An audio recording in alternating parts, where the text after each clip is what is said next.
وہ یادیں، وہ باتیں، وہ سب پہ رہ جاتی ہیں. کیا بیان کریں گے؟ بسم اللہ الرحمن الرحیم. حامداً و مسلیاً و مسلما.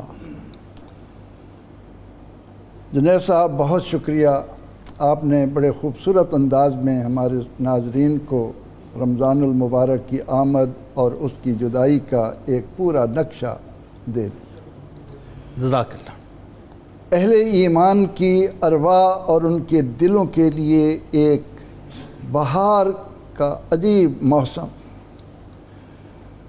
جس کے لیے ہر مومن کا دل اس لیے تڑپتا ہے کہ اللہ رب العزت نے قرآن پاک میں ہم پر واضح کر دیا ہے کہ فمن زحزح عن النار وادخل الجنہ فقد فاز، کہ کامیاب انسان وہ ہے جو آگ سے بچا کر جنت میں داخل کر دیا گیا.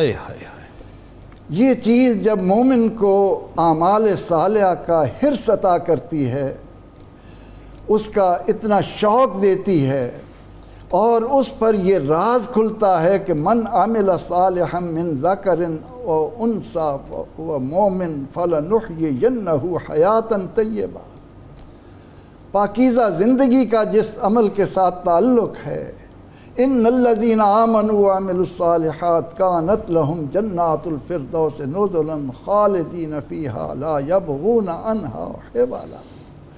ایک اللہ تعالیٰ کی طرف سے انعامات کا جو سما ہے، ایک سمندر موج مار رہا ہے، اس میں غوطہ زن ہونے کے لیے ہر مومن مرد اور عورت رمضان کا انتظار کر رہا ہوتا ہے. اللہ. جو ہی یہ مہینہ آتا ہے، اہل ایمان کے چہرے کھل اٹھتے ہیں، ان کے دلوں کی کلیاں شگوفوں کی صورت اختیار کر کے اس طرح اس میں کھو جاتے ہیں کہ ایک نفل فرض کے برابر، اللہ، ایک فرض 70 فرضوں کے برابر. واہ واہ واہ. افطار کے وقت دعائیں قبول ہو رہی ہیں، کتنے آدمیوں کو جہنم سے نجات کے پروانے مل رہے ہیں. اللہ، کس قدر ساری برکتیں لا رہی ہے. اس لیے مومن کے لیے جب اس کا ایک ایک لمحہ گزرتا ہے تو اس پر قیامت گزرتی چلی جاتی ہے. اچھا، پھر وہی بات ہے، انسان اس میں ایک اور بات ہے پروفیسر صاحب، آج بڑی انفارمل قسم کی گفتگو کرتے ہیں، آج گفتگو کرتے ہیں ذرا اس موضوع پہ نا، آج دل کا حال سب آپس میں شیئر کرتے ہیں رمضان کی کیفیات کو. اور بلکہ اگر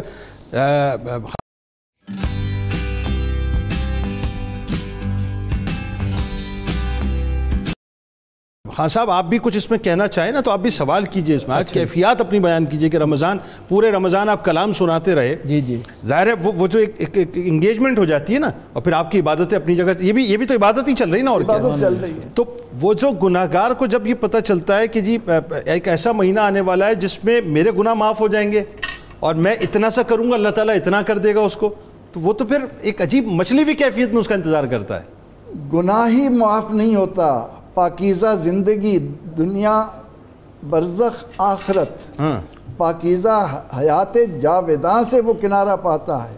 بلکہ دوسرے لفظوں میں اگر میں یہ کہوں کہ وہ حیوانیت سے انسانیت کی طرف آتا ہے، کیونکہ نبی اکرم رحمت عالم صلی اللہ علیہ وسلم کا ارشاد ہے کہ مثل الذی یذکر ربہ والذی لا یذکر کمثل الحی والمیت.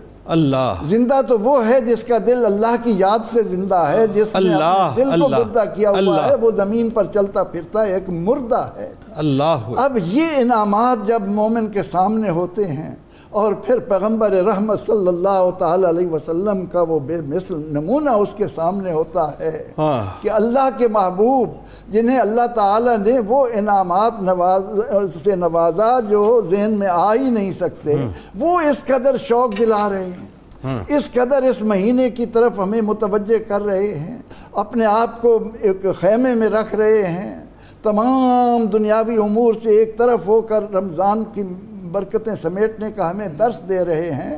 اس لیے یہ کیفیت ہوتی ہے کہ جوں اس کا ایک دن جاتا ہے، علماء کہتے ہیں کہ اللہ نے رمضان کے بعد عید اس لیے رکھی کہ اس کی توجہ بدل جائے.